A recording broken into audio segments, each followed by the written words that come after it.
ہم پچھلی اقساط میں جان چکے ہیں کہ بگ بینگ تھیوری کائنات کی پیدائش نہیں بلکہ کائنات کے پھیلاؤ اور اس کی وضاحت کا نظریہ ہے۔ مگر اس نظریے میں 3 بڑے مسائل تھے۔ پہلا مسئلہ فلیٹنس پرابلم کہلاتا ہے، جس کے مطابق اگر بگ بینگ ہوا تو کائنات میں خم ہونا چاہیے، جیسے ہماری زمین گول ہے مگر کائنات فلیٹ یا چپٹی ہے۔ دوسرا مسئلہ ہاریزون پرابلم تھا، جس کے مطابق کائنات کے 2 سروں دائیں یا بائیں دونوں طرف کے درجہ حرارت اور مادے کی مقدار میں فرق ہونا چاہیے، مگر ایسا نہیں ہے۔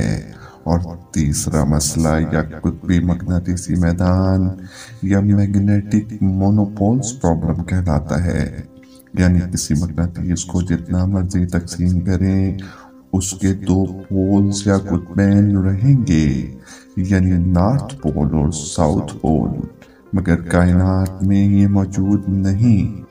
یہ مسائل ایک عرصے تک سائنسدانوں کے لیے معمہ بنے رہے اور آخرکار ایلن روتھ نے 1979 میں اس کا ممکنہ حل پیش کیا، یعنی انفلیشن تھیوری، جسے بگ بینگ تھیوری کی ایکسٹینشن بھی کہا جاتا ہے۔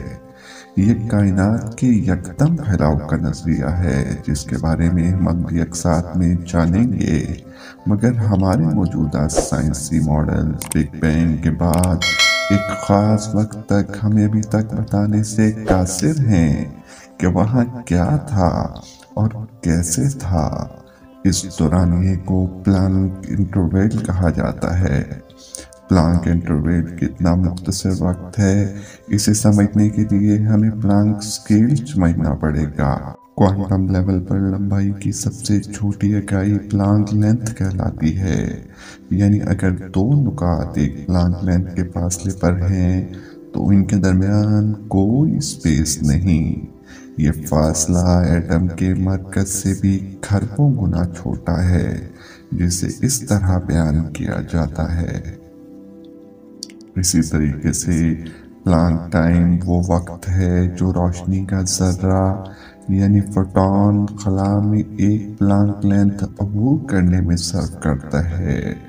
یہ اتنا مختصر وقت ہے کہ ایک عام سیکنڈ میں 19 کروڑ کھرب پلانک سیکنڈ ہوتے ہیں، یعنی 2 کے بعد 43 صفر، جسے اس طرح بیان کیا جاتا ہے۔ یعنی ہم اس وقت سے پہلے تک نہیں پہنچ سکتے جو کہ بگ بینگ کا لمحہ تھا۔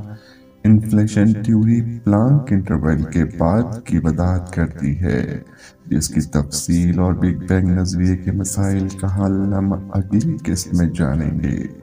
تب تک کے لیے اللہ حافظ۔